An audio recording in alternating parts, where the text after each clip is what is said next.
Welcome to Soft Power Samvad with Sumati. India's fight against Covid-19 is a journey in self-belief, self-reliance and emotion towards overcoming a deadly virus. India witnessed a unified effort in people's strengths, leadership, courage and the spirited effort in order to confront the challenges and complexities thrown by the pandemic. Braving a viral storm, India's Covid-19 vaccine story, a book by Aashish Chandorkar and Suraj Sudhir, brings the insightful story of India's efforts and journey across the several milestones of preparations, actions and interventions in the fight against the wrathful pandemic. The book brings an engaging account of India's resolve to stand brave against COVID's deadly embrace. I bring you an interaction with Aashish ji, who works as counselor at the Permanent Mission of India to the World Trade Organization in Geneva. He is a lateral entrant to the government, having spent more than 2 decades in the management, consulting, and financial services industries working around the world. He has been writing on public policy in the domestic and international media for several years. His writings have focused on the positive India stories and the possibilities that lie ahead for the country. I speak with Aashish ji on the journey and the process of their work on the book, on his insights on the intersections of several facets in India's efforts and work in the fight against the pandemic. He also talks about the tangible and intangible wealths and strengths that went into braving the viral storm. Welcome Aashish ji to the segment. Congratulations on the book, sir. Tell us about your partnership with your co-author, Mr. Sudhir, and what prompted you to take the subject. Yeah, thank you for having me on this show. This book is about India's COVID-19 vaccine story. So we have titled it Braving a Viral Storm, which is essentially how India kind of countered the pandemic. The co-author Suraj and I, we have been working on this topic for actually a while, since the time the pandemic began. In fact, both of us have written articles or did podcasts or did several Twitter threads in terms of how the situation was evolving, and we were quite confident that eventually India will get over the problem that faced us. And because we were quite optimistic, we were also collecting a lot of information about how the vaccine story was evolving. So Suraj had a lot of information as well in terms of, he lives in the US, so he also had a bit of a contrast on how things were evolving outside India. And since we had, we didn't think about a book when we were collecting this information. It was more like, okay, we should probably try and put out the right picture, mostly via articles or on Twitter. But then, once we kind of, what happened in 2022 was that the world was facing the Omicron wave, while India actually was relatively unscathed at that point of time. So that is when the idea, that is when we converted this into a book, saying that, okay, we should present this in a more formal format. And we completed most of the book writing in the year 2022. So that means there was a lot of information to go with. And what I want to know here is that to every book, there's a creative motive. It's either to tell a story. So what was the creative motive driving you to bring this story in the form of a book in the first place? And what segment of readers were you looking at when you were writing it? Yeah. So the creative motive was very clear that India stories need to be told. Typically, when you see the discourse in our media or in social media, there's a lot of emphasis on what is wrong. People, of course, talk a lot about problems, and it's kind of natural as well, because one of the reasons why these media exists is essentially to bring out various perspectives, and of course, when you talk about what the problems are, it typically tends to get more eyeballs. It's a picture of the media. And however, what happens is that when the problems are overcome, or when we reach a solution, or when we reach a stage where we can confidently say that we did something good, that is forgotten very quickly, meaning not enough is either discussed, or not enough credence is given to our own efforts sometimes. So the creative effort was essentially completely geared towards bridging this gap between the highlighting of the problems, but no emphasis on the solution. So we thought, okay, we should talk about the solutions more. Yeah, I mean that's the, in fact, the book is kind of themed that way in terms of the we haven't tried to be defensive about the criticism. We've actually mentioned what the criticisms were, True. but we also then talk about that, okay, this is what the thought process was in terms of the getting over those problems. You said that you were working on the book in the year 2022. I'll go back to 2021. So the first 6 months, as we know, were a roller coaster of emotions. So there were positives as well as negatives. And retelling the events of these 6 months with all the positives and all the negatives, it can be overwhelming for anyone, for us, and for you authors as Indians. So was it the same for you while working on the book? And if it was overwhelming, what was basically the priority when you were writing it? Was it the emotion, or were the milestones more important here?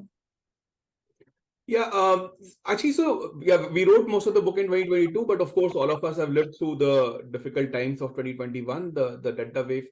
A lot of us may have been personally impacted as well in various ways. So there's no doubt that it was a very difficult period. Although even in that period, we were actually collecting a lot of information about the about the pandemic, about the vaccines. What happened was that the vaccination had started, in January 2021 at a small scale. Then in March, it became like a more kind of broader exercise. True. And then by mid-April, it then started vaccination for everyone, depending on the, I mean, that kind of was opened up, the drive was opened up. And by June, it kind of stabilized in terms of having significantly high number of doses available every day. So in that sense, the book, although I mean the book is not focused on the COVID, I mean the travails of COVID so much, but of course it was a very personal experience for all of us. So there's no doubt that there's a lot of emotion involved. And when we go back and look at the news items, right, what happens is when you write a book, you have to create references, you try and link it back to some event on some day. So when you go back and read the stories for those times, it is really heart-wrenching, because these were very difficult periods. Also, there were no easy answers. In fact, the fact that we would actually be able to vaccinate this quickly was not known in the months of March, April, May, when the vaccines were just trickling down, right? So there was not enough confidence in the system that we would, I mean, like in the media commentary, that we would actually get over this at all. So some of the news reports are quite, let's say, and I mean, I don't blame them for having been written, but I mean, it's almost like a doomsday commentary, right? That everything, the world is going to come to an end, and I can completely sympathize with some of that. But the book focuses more on the milestones, on how the vaccination journey kind of picked up at that point of time. I think the other reason could be that the positive stories started trickling in much later, because I remember working on a couple of stories on the frontline workers, especially the Asha workers, the Didis. And when I was speaking with them, I realized that all these stories go back to, Feb and March. So I think the shift in positivity came much later when these stories came out. My next question is India's development and production of our own vaccines against COVID-19 has a presence of a push. And we know the man behind this push, the push of Prime Minister Narendra Modi. Now, braving the viral storm included braving the risks involved in giving India its own vaccines. So my questions are, what were these risks in the first place? And how did the push help in going proudly Swadeshi, which we were successful in doing eventually? Right. So this is a very important question, Sumati. In fact, in some ways, this is the central thesis of the book as well. See, if you see the India's complexity and the size of the population, to assume that we would have got 130 crores into 2 doses, that's a 260 crores, and probably there's some wastage, so it's closer to like 300 crore doses from outside at the time that we needed, would have been a very difficult assumption to work on. Meaning, who would have made 300 crore doses of the vaccine available, even if you were to pay for it? I mean, forget for a moment the money involved here. Let's say even if we were paying $20-25 per dose, even then, getting those many doses was not always possible. There wasn't that much production capability in the world. And of course, there were other countries who were also vying for those same vaccines. True. Some countries were stockpiling as well. So in that sense, this would have become like a very, very hard, like hard fought commercial race, right? Like people trying to outdo each other. I mean, countries trying to outdo each other for a very small quantity of vaccines. And if you go back to the wisdom of that era, I mean, in late 2020, early 2021, it was being said that 70% is the herd immunity. I mean, we can debate it now in the hindsight, saying maybe it was not enough, but at least in that period, it was being debated that 70% is what the herd immunity would be. So at least, I mean, so we were still needed about 200 crore doses of vaccine, even to cover 70% with some wastage, etc. So even that was a phenomenally high number. So I think what happened was that in the very early stages of the pandemic, while we were, of course, still grappling with lockdowns and shortage of PPE kits and masks and so on, the government was very clear that you would have to have a domestic Aatmanirbhar type response to this problem, because you will, come what may, you will not get that quantity of vaccines from outside. And which is how the genesis of the ICMR partnership with Bharat Biotech happened. I mean, in fact, the public partnership agreement that we signed, I mean, which ICMR and Bharat Biotech signed, was on 9th of May 2020, which was, we were the first country who actually made a vaccine to enter into a PPP.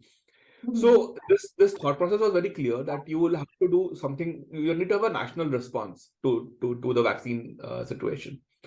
And which is how, when the AstraZeneca offer and Serum kind of got into the discussion for contract manufacturing, again, it was the same process that the regulators encouraged. That, yes, I mean, that kind of we can use the trial results of AstraZeneca from outside, but do a bridge trial in India and still be able to run the vaccination process. So I think this was a very critical, these decisions were very critical. And of course, the risk here was that, and I mean, it kind of played out also in some ways, that what if people don't trust, quote unquote, made in India vaccines? What if the people thought that this is some substandard, this is not the right quality? I mean, thankfully, we overcame those objections, and essentially we proved that what Indian firms did was essentially right up there, and I mean, at par with what was happening in the world. But that risk was there, perception risk, because typically we tend to give higher credence to things which are happening in the West. We kind of naturally believe that that would be higher quality, and that they would be right, and there would be problems at our end. So I think those issues were definitely there, and it needed a lot of work, both in terms of communication as well as in terms of, let's say, the proving the process that, okay, this works well in India. And thankfully we stuck to it. But yes, it was not a given, it was not assumed to be happening when these decisions were taken. So it was a difficult period. So I came across a part in the book on which my next question is based. The pandemic unfolded and entrenched itself in 2020, as we all know. Coming to the opening chapter, there is an intriguing mention of how the India Global Technology Summit, which was held in December 2019 in Delhi, had an air of premonition. And you write that Dr. Krishna Eller, scientist, founder, and chairman of Bharat Biotech, himself warned that epidemics and pandemics were always round the corner.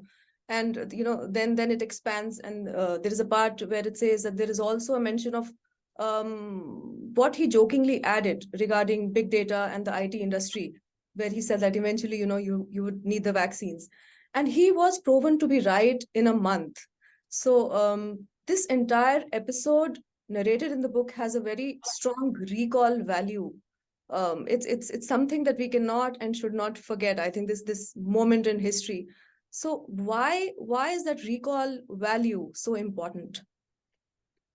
Yeah, I think what happens is when those in the industry or in academia or in the medical fraternity, when they work on these forward-looking problems, they tend to perhaps have a better sense of what can go wrong, or when these fears will come real.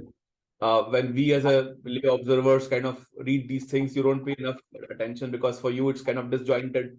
I mean, for people like us, it's a disjointed problem. Like, we just think that, okay, fine, someone is talking about a pandemic, but we don't know. There's no way for us to say whether it's that risk is 5% or 50% or 95%, right? So in that sense, it was very stark. In fact, we included this in the book because we also found it very stark how Dr. Ella had been talking about it. And of course, I mean, his firm had been working on other vaccines as well. So they had some idea of, he also mentioned that typically uh, in the past, it was assumed that the pandemics would travel westwards, meaning, let's say if they originated in some island in the Asian or the African region, they would typically go towards the west, and which is why West was investing in the vaccine making. But this was a virus which actually moved, it could have moved any direction, and this was a very virulent kind of a agent. So this was another theory that viruses don't have to go in one direction; it can go in any direction in terms of the way they impact the population. And also one thing which I would like to say is here is that we spoke to a lot of scientists and in the people in the industry through, I mean, writing this book. There are several private interviews in the book, and some people have spoken on record. Some people did not want to have their names included, but nonetheless, I think what came out was that almost everyone says that the next pandemic may be sooner than we expect. Meaning, it isn't that the problem is over with this. There could be other pandemics as well. Dr. Raman Gangadhar, who's India's one of the top scientists working in this, he was actually at the forefront of the national response because he was part of the establishment when COVID was happening. Now he's of course retired. So he was the chief guest for the book event in Pune in January, and he also mentioned the same thing that we need to be the most important learning from this pandemic is that we finally have a playbook of what needs to be done in case a next pandemic happens. And he also said that the next pandemic will happen. It's more a question of timing rather than if. It's more like when, not if. So yeah, I mean it's these premonitions are unfortunately real, and let's just hope that the next one doesn't have that much of devastating power and is not as severe and yeah. wrathful. What events in this very testing journey, India's journey towards the vaccines in the fight against COVID-19 reflect India's resolve, strengths, self-belief, and patience? When I say that, I'm not looking at abstract things here. I'm relating them with the milestones, with the events, the fragmented events that came through, and each event was testing our resolve, our self belief. So how do you see it? Sure. I think this can be spoken with some data and some examples which will make it kind of clear how the country approached the whole vaccination process. So let me give you 2-3 examples like these. See, if you see the time period, towards the second half of 2021 or early part of 2022, there were months when we were averaging almost like 43-44 lakh doses of vaccines a day.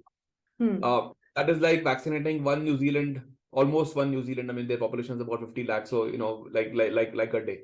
So sometimes when our commentary happens, or when we think about, we always tend to say that okay, we should follow the lead of this country, that country. I mean, of course, each country deals with their problems at the scale that they can, but this was one of the examples which had come up early, saying we should have done what New Zealand was doing. Not people were forgetting that come up in the narrative in a very glamorous way. I mean, people forget that New Zealand was a small island tucked somewhere in a corner of the world where accessibility was not as critical as accessibility in India was. Indians, of course, work in several parts of the world, so you cannot stop the transit and movement of people.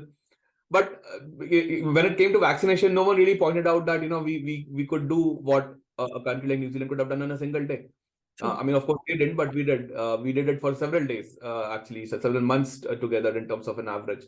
So that was one way to kind of look at some of the comparisons which happen. Also, if you see the whole vaccine hesitancy issue, I have spent part of the pandemic time in Switzerland. Suraj, of course, lives in the US, so we have seen this from outside as well. What's happening outside India? The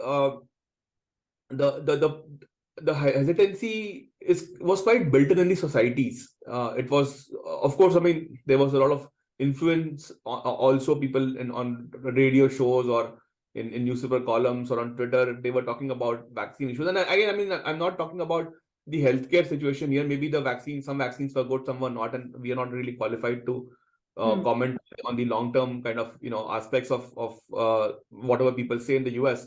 Maybe they are right, who knows? But keeping that aside, the fact is that the trust which Indians had in the institutional response.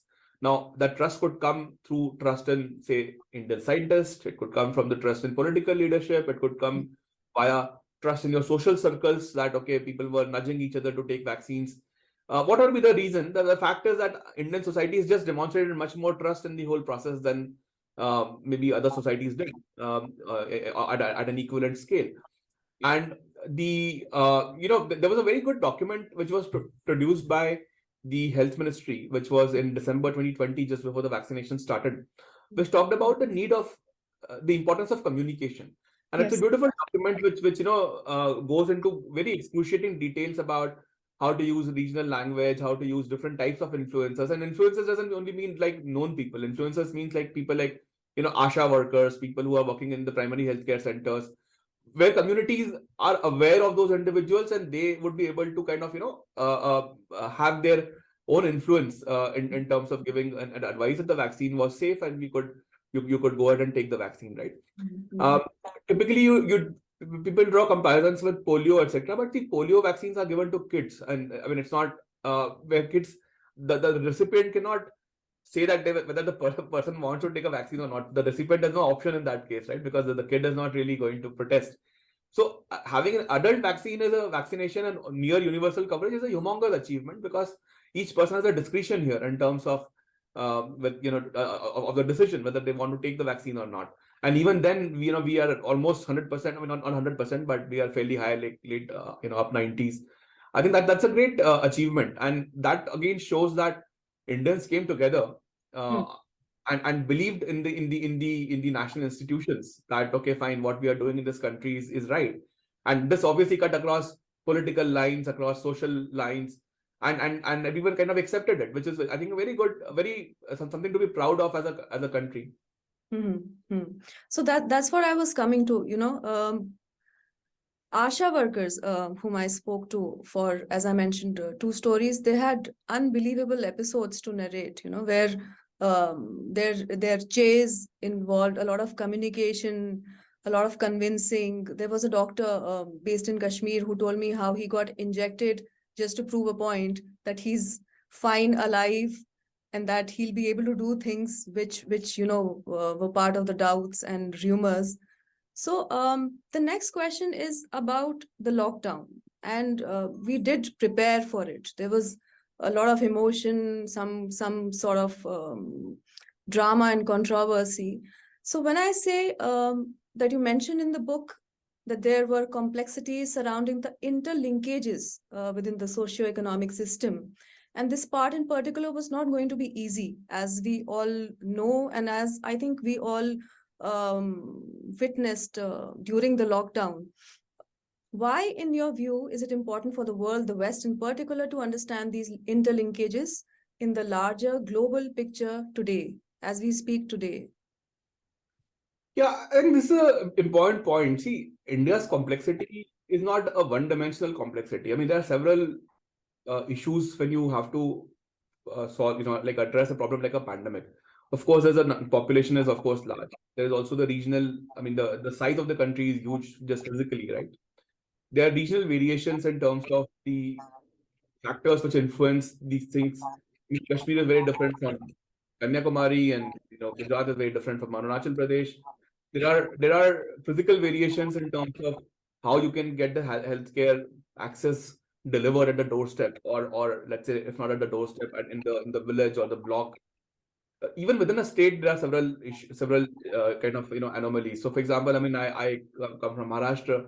If I see Pune, where I live, the Pune city and Lonavala, which is 50 kilometers away, also will have a huge variation in terms of the state capacity, right?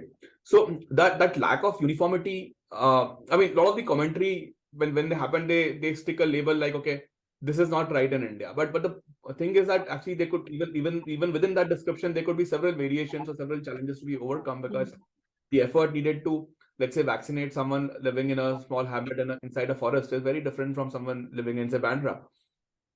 So And how do you kind of contrast that, and how do you factor that in? So irrespective of what the, let's say, the criticisms were, or what the Western understanding of Indian situation was, and of course they had a very simplistic assumption that India will not be able to overcome this, and the vaccination rate will not kick in. But notwithstanding that criticism, which just because size was an important one, but even otherwise, there were a lot of other things to be done to make the vaccination successful, right? And to give you an example, like we had situations where we had to deliver vaccines via drones. Like in Northeast, some parts of Karnataka as well, there were cases where the governments had to use drones to deliver vaccines. There were situations in Bihar where the vaccinators went on boats to small villages, hamlets, because the rivers were kind of, the water levels were high, and it was easier to take, I mean, it was not advisable to take roads at a point of time, but they still wanted to vaccinate, so they still took the risk, and you use boats to reach some villages. There were in Rajasthan, you saw vaccinators going on camels to go in small villages. In Kashmir and in Uttarakhand, people had to walk. I mean, vaccinators had to walk several kilometers. I mean, I think you probably did some stories around that as well, in terms of how remote access, how difficult it was to access remote villages in Uttarakhand, where people had to, I mean, vaccinators had to walk for kilometers together in snow at times. So that dedication and that kind of variation that India has to kind of build in its response, it wasn't understood. So now this was just vaccination. Now, if you go back and think about lockdown, now how do you make a population as diverse and a country as diverse undergo a lockdown? And especially because people work in cities, there's a lot of movement inside the country. Perhaps in a lot of other countries, you don't see that much of internal movement. I mean, that's also to be kept in mind, that in India, there's a lot of crisscrossing which happens in terms of jobs, and in terms of, especially with the services industry growing. It's not that the states are self-contained with no external linkages, right? So I think with those challenges, to even ensure that the lockdown became effective was, of course, going to be a challenge. There's no doubt about that. I mean, people had very unrealistic expectations to say that sab kuch band kar do. There should be, heavy policing. There should be heavy, it doesn't work like that, right? There's always a human element in these things, and of course, there'll always have to be an exceptions, and exceptions will be large in India, unfortunately, given the way the all these challenges which I mentioned were. So the lockdown, I mean, a lot of the commentary which happened took the lockdown as the base and said, okay, since we couldn't do a lockdown in a super structured way, hence we couldn't also be able to do the vaccinations later on. I think that was a wrong causality which was kind of inferred by many. So coming to a different question now, the Indian story of the fight against COVID-19 and the virus has the vaccines and vaccination as two different and robust chapters, which we see even in the book. We talk about Ayurveda, Arogya, Yoga as India's soft power. Now, would I be wrong if I look at the Indian vaccines and CoWin, which is a crucial part of the Indian public digital infrastructure supporting the vaccination program, as India's soft power? No, absolutely. You'll be right in saying that these are the kind of things which will essentially kind of define soft power in the years to come, because the platform like CoWin, again, very interestingly, CoWin was first discussed by PM Modi in May 2020. Now, I mean, in May 2020, there wasn't any vaccine. Like, people had just started to think about vaccines. India had just signed a public-private partnership like 3 weeks back, but on 30th May, there was a meeting which PM had called, and he had actually in that meeting explained that there has to be a technology response to this underpinning vaccination drive, which will happen at some point of time. We didn't know when, but it was quite clear that the technology has to be there. And this, I think, belief stemmed from the fact that, again, this was a question of trust. For example, if our vaccine certificates were on paper, would you and I have believed that this is something is right? Or like, there were so many scams in so many countries, even developed countries. I've read about some of them in Switzerland, in France, in Italy, US. Everywhere you saw that people had issues with these proof of record of vaccination, right? So in that sense, the fact that we were able to, I mean, that we would need a technology backbone was very well understood from the PM's perspective. So and what we created is a very interesting application, because we repurposed a application called EVIN, Electronic Vaccine Information Network, which was actually made more like a supply chain tracking application in 2016. But we repurposed that into CoWin, which is a extremely useful front-end application where people could log in and they could book slots and essentially they could track everything. So we just kept adding modules and made it much more usable. So yes, I mean, absolutely. A platform like CoWin will have very important, let's say, utility going forward, not just for the country, but we can also showcase it to other countries in terms of being a very useful digital public good. So there are three words now: leadership, intervention, scale.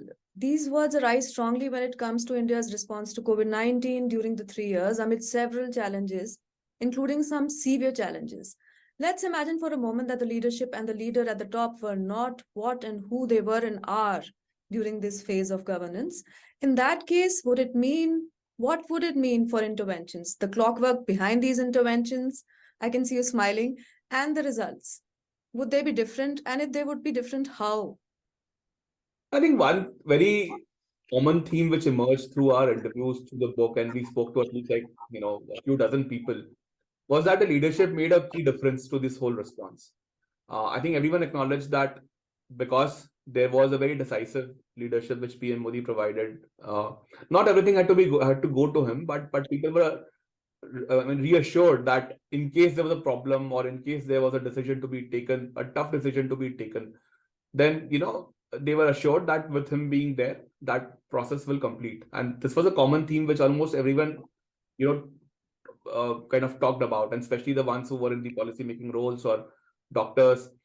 So this was very clear that the leadership played a big role. And of course, there's also the personal credibility. If you see, the PM had intervened at key points, like when he spoke about lockdown, he appeared on TV and he was wearing a homemade mask, right? So the message there was that even though there were medical masks were in shortage, or it might take a few weeks to get them in the country, but at least people can start doing what they can at their home. Similarly, if you see the vaccination itself, I mean, he took the vaccine on 1st of March 2021 when the process was rolled out for people in his age group. So he registered on CoWin, took the vaccine, and of course, then also it was a co-vaccine. So I mean, he also kind of spoke about that okay, it was a great signaling mechanism that we need to have trust in the Indian vaccines, that he's himself taking a co-vaccine. So yes, I mean, this has played a key role, and at every stage we heard this, that his being there and the structures which he had created, like there was a COVID task force, there was a national empowered group on vaccinations, the fact that they were meeting very regularly, there was an industry collaboration, very active collaboration between the government and the industry, a constant dialogue between all parties. These are very, very critical features of the response. And clearly, I mean, there's a person dependency here in terms of what you see could have been different with a different person. And I think that spurred the government industry collaboration that took place, which is my next question. So what aspects of the government industry collaboration that took place in India make you feel proud or excited or happy when you look back at the work done in India while we were braving this storm? Absolutely. I think, see, the way the government and industry worked in this case is really, really something to kind of templatize. So each party was doing what they were best at, right? So the industry in this case took the risk, financial risk. For example, Serum was actually making vaccines even when they were not approved, right? So they were creating some stockpile to kind of start the vaccination drive, hoping and assuming that the tests will all be fine. And of course, thankfully, that was the case. So in terms of ramping up the capacity and ramping up production, the industry was already working on vaccines while the trials were still going on. The government on its part did a lot of work towards facilitating clinical trials, helping hand-holding in the process of the vaccine development and approvals. Of course, government also funded creation of some vaccine, research and development of some vaccines. But I think the main role of the government was to provide the facilitation and to ensure that the regulators and the industry talk routinely. In fact, there was an example, there was one, we narrated this in the book also, that Serum had designed some kind of a clinical trial. The regulator reviewed it over a weekend and asked them to change the design. They changed the design on the same weekend, and I think in the process of 4-5 days, the entire design was kind of finalized. Now, this process in a normal situation could have taken a few weeks or perhaps a few months as well, but because there was an urgency and each party was very responsive, the whole design was kind of reconfigured about in a week, and the trials then kind of took place. So I think that is the real power that this time in this instance, whatever industry asked for, government facilitated. Whatever government's expectations were very clearly told to the industry, and the two parties worked very closely and productively to the year of the development of the vaccines. So, coming to the center-state partnership during the transition from people's fear, doubt, and acceptance of what was happening, helped in shaping the response to the virus. What are the aspects to draw and learn from the federal structure and the harmony in work, the jugalbandi in the work spun to fight the virus? Yeah, this is a very important question actually, and perhaps an area of big learning also through the pandemic. See, health in India is largely a state subject. Like the actual health delivery happens through the states, while center has a role to play in terms of policy and in terms of, let's say, some kind of education interventions and some health delivery like aims, etc., which are more central interventions. But still, most of the work happens in the states. So I'll give you like a couple of examples. One where there were issues, and one how things work well. So, for example, if you look at the procurement of vaccines, states had a lot of pressure on the government that they wanted to procure the vaccines themselves. In fact, there was a period of about 7 weeks, starting 18th April or so, 18th, 19th April in 2021, where the center actually allowed states to procure vaccines. Now, what happened after that was that everyone realized that actually there were no vaccines anywhere in the world which could have been spared for each state or for some entity floating a tender in India. So tenders were floated not just by states but also by cities and by municipal corporations. But no one really got any response because there were not enough vaccines available in the first place. So while there was some kind of, let's say, difference between each state wanted to do its own thing, and in some cases even cities wanted to have own say, because cities actually do a lot of health delivery themselves in terms of the local hospitals. The fact was that eventually, like, they were not they did not have the volumes, or they did not have the, let's say, the clout to influence global vaccine makers to get vaccines to India for their tenders. And for about 7 weeks this process was on, but of course it did not run very well. So the center took back control of the procurement, and eventually, if you see, starting June, mid-June or so, center kind of again ensured that all procurement was happening centrally. Of course, they created a structure to have some vaccines in the central pool, and then others being sold in the open market for private hospitals and so on. And then they devised a way to allocate the vaccines to the states as well, right? So centers would then procure, and then in some shape or by some, let's say, algorithm, they would then give the vaccines to the states. So the center. So again, what this episode showed was that while, of course, the health delivery is with the state, when there's a crisis, sometimes the role of the center becomes much more critical, because as a whole country, when you try to like get access to a very, very rare commodity, in this case the vaccines, it is much better done as one country rather than doing it by each city or by each state. Also, like, if states were fighting amongst each other, then it obviously would hurt the smaller states, right? Like, let's say if Maharashtra and Meghalaya were to bid for the same kind of vaccines, clearly Maharashtra will have more clout in this case, being a large state. And there would have been other factors, like the production facilities were only mostly in Maharashtra and Telangana, and then later on in Karnataka, and then in Gujarat. But I mean, the fact is that the states where there were manufacturing facilities, they would obviously have had the let's say bigger. I mean, they would have a louder voice in terms of influencing the vaccine makers, right? So the role of state center here was very critical in terms of the procurement process. On the positive side, and we have written some of this in the book as well, is that, see, when the vaccines had to be delivered from, let's say, I mean, Pune, of course, was a big center because Serum was a critical, I mean, key player, and then they were shipping vaccines from Pune. So we came across stories where the handoffs at the state boundaries was very, very smooth, right? So like typically a police van would accompany a truck, a vaccine truck to the boundary of the state, and then the police of the other state would then take over almost immediately. Like, there was complete seamless movement, no paperwork, no bureaucracy in terms of checking this, checking that. Everything was settled before the truck arrived. And we read the story. I mean, we were told a story by one of the key players in the logistics part, someone who handled the logistics, was that how the truckers were really welcomed at their destination center. So like someone had, like, a truck had gone from Pune to Belgaum, which is not very far actually, but the truck reached, that took place.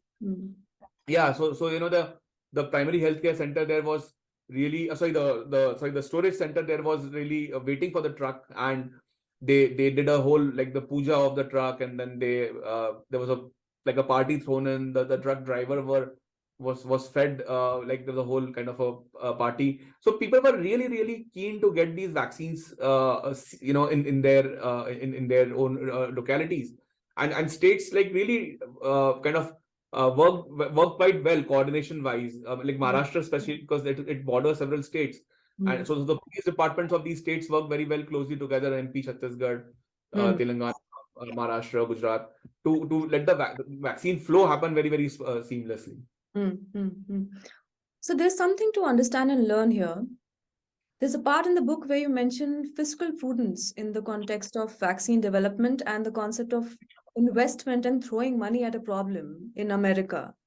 What can India learn from America on this aspect with the available necessary resources in the arena? So, see, the response in the West was a little different. Say, for example, if you look at the US, they had this program called Operation Warp Speed, where they gave money to a lot of vaccine makers. The exact numbers are not known. I mean, people have spoken about between 2 billion and 9 billion. It depends on, I think, what you count as a grant. But if you really see, let's say in India, if you were to, someone was say, okay, government should give away $2 billion, which is like 15,000 crore, 16,000 crore rupees. What would be the natural reaction? Like, people would demand accountability as to where is this money going, why is this money being spent, who gets it, all of that. But in US, you did not see that many questions. I mean, in fact, if you look at the US vaccines, you of course had Pfizer, which was a joint venture with the BioNTech, the German firm. So that vaccine was already under the making. It was just that it was adapted for COVID-19 purposes. Then there was the Moderna vaccine, which again the company had been working on that technology for a long time. It was not that they were starting from scratch. And then there was a J&J vaccine, which later on was not used. It was used in the initial periods, but I think after some issues or some decisions which were taken, then that vaccine was not deployed in a big way. There were other, maybe some other vaccine makers as well who were part of the program which the US launched, but not that many vaccines actually came out eventually from the US stables as well. So now, if that was to happen in India, like, okay, that you give money but nothing is produced, or let's say the vaccines did not get made, that would have created a very different kind of a reaction in terms of demands of accountability and demands of how the government was engaging the private player.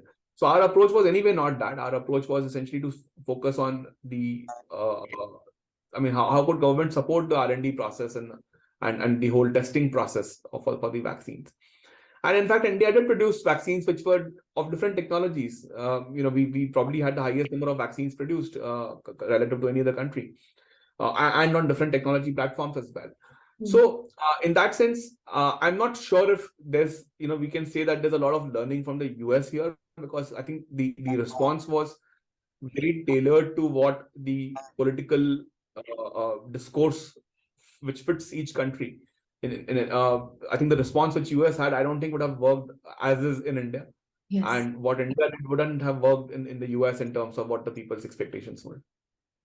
On the same page, and in this part, there's another mention which made me pause, which is the concept of failure. The book mentions that the concept of failure in America is much less a taboo there. And we witnessed PM Modi's pep talk to ISRO scientists after the Vikram lander failure. And it was, a passionate pep talk and an emotional one. Now, how can India work on dealing with the concept of failure when it comes to science, manufacturing, and innovation centered on public health? Yeah, I think the what needs to be kept in mind is here to de-link like a very public, granting of financial resources versus the failure of R&D for a scientific reason. Mm. So these are two different things, right? And in US, that line was blurred definitely with Operation Warp Speed, because several companies who got the money obviously did not end up producing any vaccine. And this is not to say that there's anything wrong. I'm just saying that this is how the US system worked, that they accepted that, okay, some financial resources will not produce a result. So one is, of course, that how do you develop the culture of R&D where, of course, some things will work and some things will not work, which is a very independent kind of a question. And I think that definitely is something which we will have to deal with as we become a bigger manufacturing economy, or where R&D budgets increase. I mean, how do you put accountability in R&D process, right? So, why is, if something fails, why is a failure? Is a failure because of a technical reason, or is it something because a job was not done properly? So, for example, in the case of ISRO, it was clear that like things worked well, but in the last moment, something went wrong. So that's a different type of a situation versus saying that, okay, I will give you crores of rupees and then you produce nothing out of it. So I think that the latter part will never really be accepted in India as a public response, because it's a country where we have resources are not as broadly available as, let's say, in the US, given the size of the economy and so on. So we have to be much more prudent about this, and hence, which is why it's very important to create playbooks which are very Indian in their origin and in their context. And of course, I think with that in mind, so certainly the whole R&D culture has to be kind of promoted, because as we discussed earlier, if there's much more any other pandemic, or if there's any other problem which again arises, this time the response will be expected to be even better. Like, you would need to have some things invested ahead of the problem. Like, you cannot start kind of researching when a problem or a pandemic occurs, for example, right? So I think that R&D culture has to be built in, but it has to be de-linked with how the financial accountability is in the US, because in India it will remain to be significantly higher. I came across a line while I was reading the book, which is "Hope is not a strategy." I really liked the line. Now, my next question is "Aapada mein avsar." It's a phrase that became popular in India's response to the pandemic. As Indics, we look at avsar, which is opportunity, in the context of the pandemic in a positive and constructive manner. The perception is of sakaratmakta, or a positive piece of work effort amid a pandemic. According to you, what are the valuable elements or opportunities that India discovered or stumbled upon and drew during the Aapada, which is the pandemic here? In my view, I think the biggest exemplar of that was the social cohesion, right? See, if you see the way India dealt with the pandemic, the society as a unit functioned very, very positively. Like, the help available to people who were suffering, or the effort which was put in for getting medical attention, or to ensure that someone gets access to oxygen or medicines or hospital beds. As a society, I think that response was quite unparalleled. And of course, the health infrastructure is what it is. You cannot suddenly ramp up the infrastructure in the middle of a pandemic. So clearly there were limitations in terms of what we had. But how the people came together, and there are other examples also, Sumati. For example, so I originally come from Indore, which is on it's a north-south kind of a road. It lies on a north-south kind of a transit road. So a lot of migrant workers who are moving from south towards their villages in MP or Rajasthan or UP had to pass through Indore. And I remember that on the bypass, which kind of goes around the city, people had set up stalls of not just food and water, but also shoes and chappals. Because they realized that people who were walking, long distances and for several days together would also need new footwear. So there were donors who had just given their, footwear for these individuals, so that they could essentially keep reaching their place without, I mean, with some less suffering. I mean, of course, there was so much suffering already, but at least one part could be addressed. So in that kind of a thing, that kind of a situation, society did rise to the, to meet this challenge, and the compassion which we saw perhaps was not there in other places. And I think that's like, as you said, the Indic thought. I mean, that's the strength of the society, that whether you know someone or not, when there's a collective problem, you also mount a collective response. It also reminds me of a story that I did, and it was the beginning of COVID in 2020, which is on how the Vanavasi women in Jaishpur, Chhattisgarh, made sanitizer out of mahua. Yeah, correct. I think you remember that story. So there was a lot of thinking out of the box which was happening, which I think was the gift of aapada mein avsar. Now, a serious question, which is changing the mood here. We witnessed a rough phase during the devastating Delta wave. What are the areas and aspects in facing this part of the storm where India could have done better? How could we have done better, sir? In what aspects?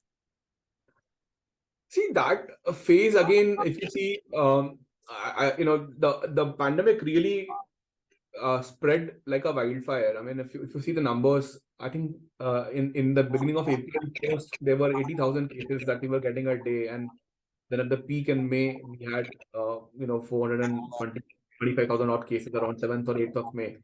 I mean, that's what I remember. So 5x growth over a 4-week period or 5-week period. Now, of course, the variant was extremely devastating. It was very virulent.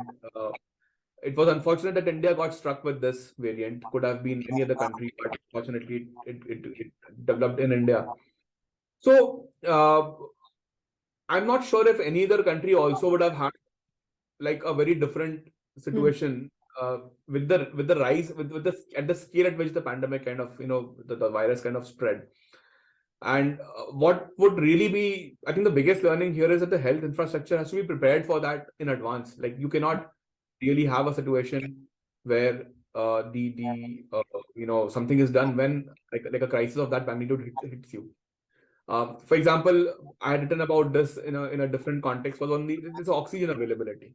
So why were there shortages of oxygen? Because India's industrialization footprint is very, very lopsided, right? So there are some parts of the country which have got industrial kind of activity which had oxygen because it's needed in the various industrial processes or mining processes and so on. So there were parts which had oxygen, and the parts which, like the cities which were very dense, and there was no kind of industrial or I mean the mining kind of footprint there, so they couldn't have access to the oxygen, right? So, but even there, like there was a very senior official in the central government who then coordinated movement of oxygen from one part to another. In fact, there was a very senior person who actually passed away in the central government himself, but kind of ensured that the oxygen was transported, which was a very complex logistics exercise in itself.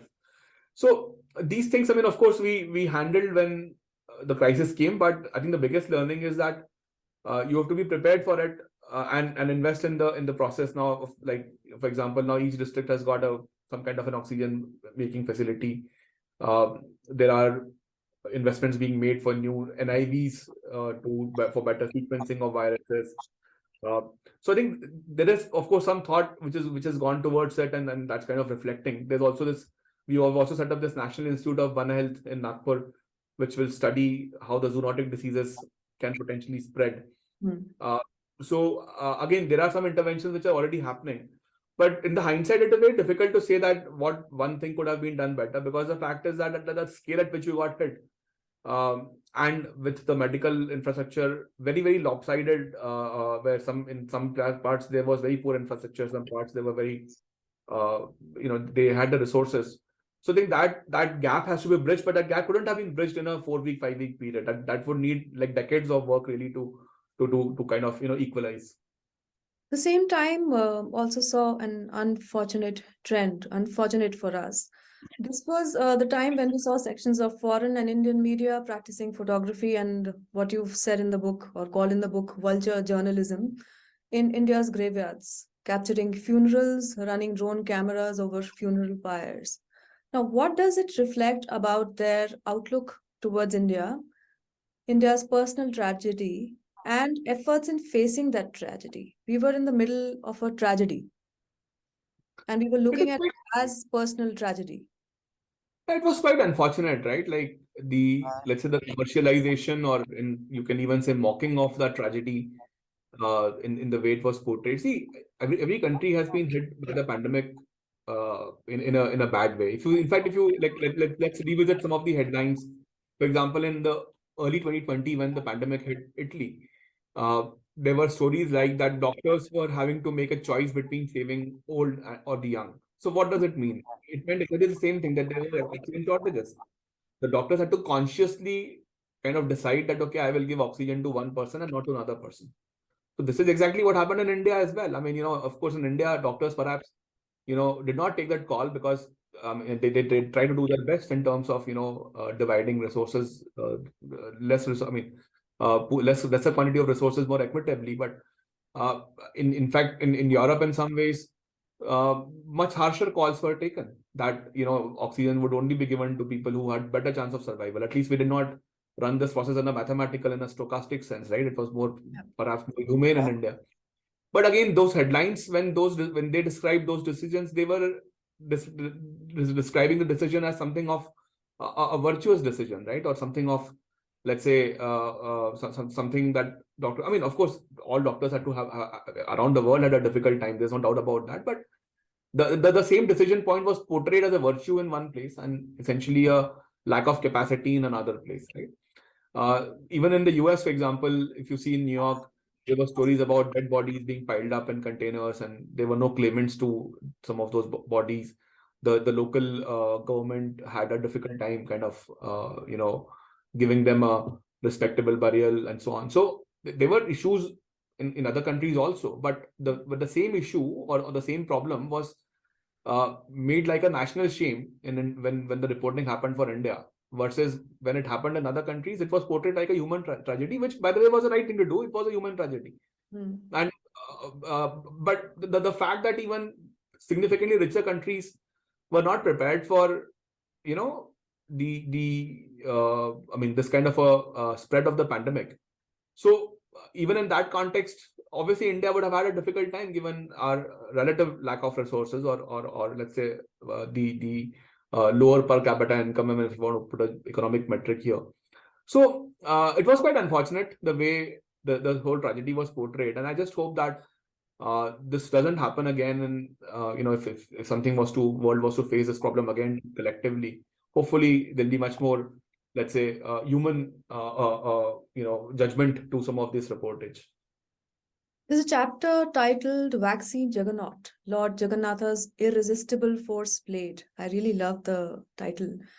The Indic civilization celebrates science and the divine, and we see the presence of this duality in the work of Indian scientists. What does it mean to Aatmanirbhar Bharat in 2023 and in the coming years? Yeah, absolutely. I think, like, science, like in our society, I don't think people view science, or let's say their spirituality or their religion, as two different aspects of their life, right? People kind of accept the duality very, very easily in their own minds. And hence, when we talk about Aatmanirbhar Bharat and what PM Modi coined in May 2020 as a response to the lockdown, I mean, coming out of the lockdown, I think it's quite critical that the investments in science continue to increase. As a more, let's say, the society has to become more industrial in nature. It will have to also see significantly, like as we discussed, the culture of R&D, because that is where the real, then the productization of critical things come from, right? So you need to have many more. We've of course been in services industry, which is a very strong point for us. But as manufacturing grows, it has to also be made attractive for people to go into manufacturing. It has to be more attractive to go for students and youngsters to really take up much, more like pure sciences for that matter, right? So I think that would be the crux of the Aatmanirbhar response in our view, that we start becoming much more industrial and manufacturing centric going forward, and have many more innovations coming out of India. You mentioned science, you mentioned innovation, and I think there's a sense of history to the book. And this makes the book important to the children of India. This is what I believe, or I think. If you were to pick a chapter from Braving a Viral Storm, India's COVID-19 vaccine story, for children at, say, a book reading session, which chapter would you go for? I would actually, pick up the chapter which you mentioned, Sumati, in the previous question, which was the vaccine juggernaut chapter, because that is the one which speaks about how difficult, like the challenges, which the roadblocks which the scientists overcame in the context of this pandemic. See, in the past, vaccine development was never, it has never been an easy process, but the shortest process has been about 4 years for one of the vaccines, for the MMR vaccine. And that was also several years ago. Since then, we've never had like a vaccine being produced this quickly in a year. It was not even a year, by the way. For some vaccines, it was like probably less than a year. So I think the fact that how different parts of society, be it industry, be it the government, be it citizens, they can come together to essentially achieve something big and something which is unprecedented. So that chapter kind of captures the spirit of this. So I would probably, read out that chapter if someone were to invite me. What were for you the two moments that represent emotional high and emotional low during India's fight against the virus? Now, when I say that, I'm looking at the broad period of the 3 years, 2020, 21, and 22. Yeah. So I think the low definitely has to be the Delta wave. There's no doubt about that. Like that period was very difficult, and it of course raised several questions. It probably questioned people's belief that okay, can this end, or how will this end? What are the personal costs that each of us will bear? And I'm sure that I think everyone knows someone who has borne a personal cost, if not themselves, right? So in fact, many people also themselves got COVID. So there was no doubt that the Delta wave will remain the low point of the experiences that all of us had. I think the high point, I would say, was days like when you did crores of vaccination, or the days when you reach 100 crores or 200 crore milestone.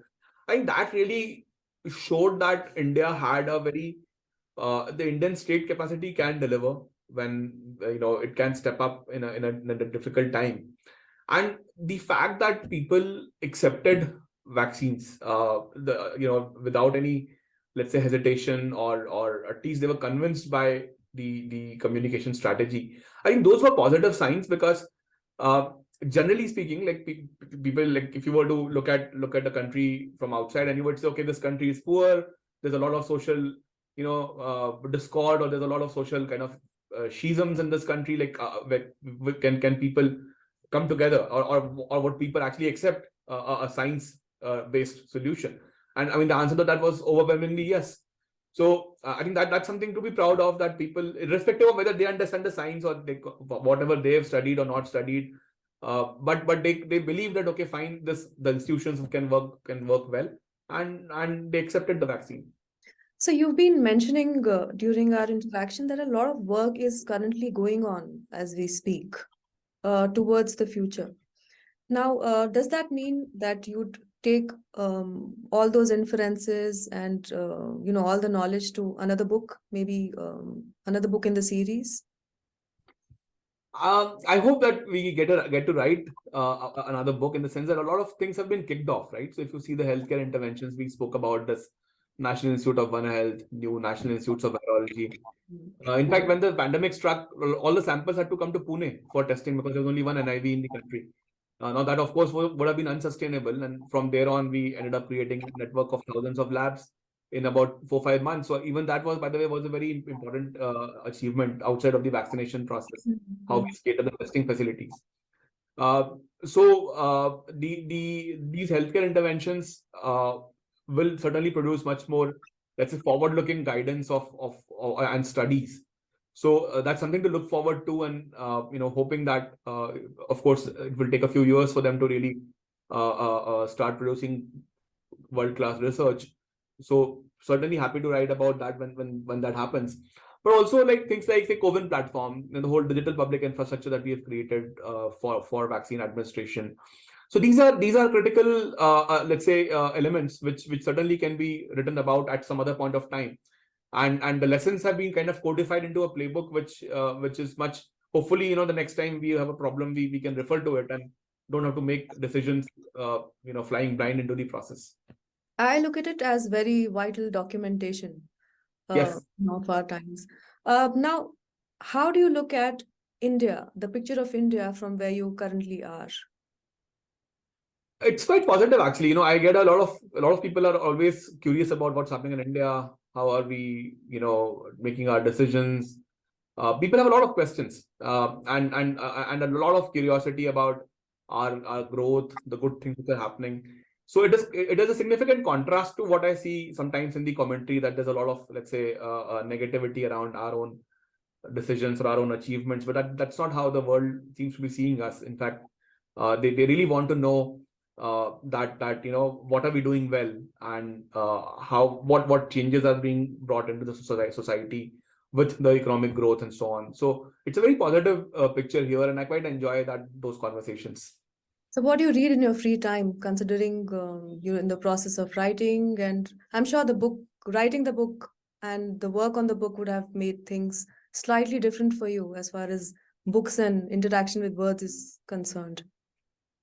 Yeah, 2022 was not a great year reading wise, because a lot of reading was essentially about the book related kind of topics, and it was for the purpose of writing the book in that sense.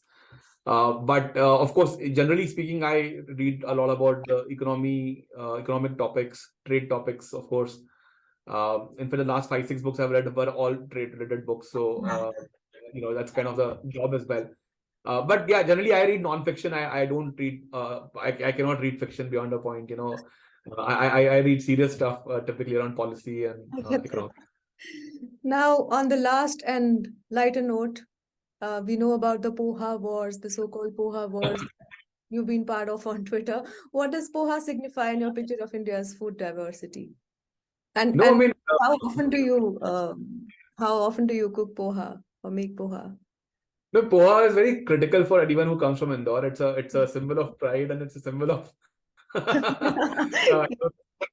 culinary supremacy. Let me put it that way. Yeah. So it's still a very weekly affair that you have, at least on the weekends you have Poha for breakfast. So Mm. that tradition continues in the house as well. Mm. But of course, like the June 7th has been called Vishwa Poha Divas by people of Indore. Of course. We did our own, global Poha Day. So hopefully people will participate on that day and on I Twitter remember wars. people congratulating you when this happened. Definitely. So, I wish you all the best for your assignment, sir, and I look forward to another book. Thank you so much for talking to us, and thank you so much for taking our time. Thank you, Sumati, for inviting me. Thank you so much, sir.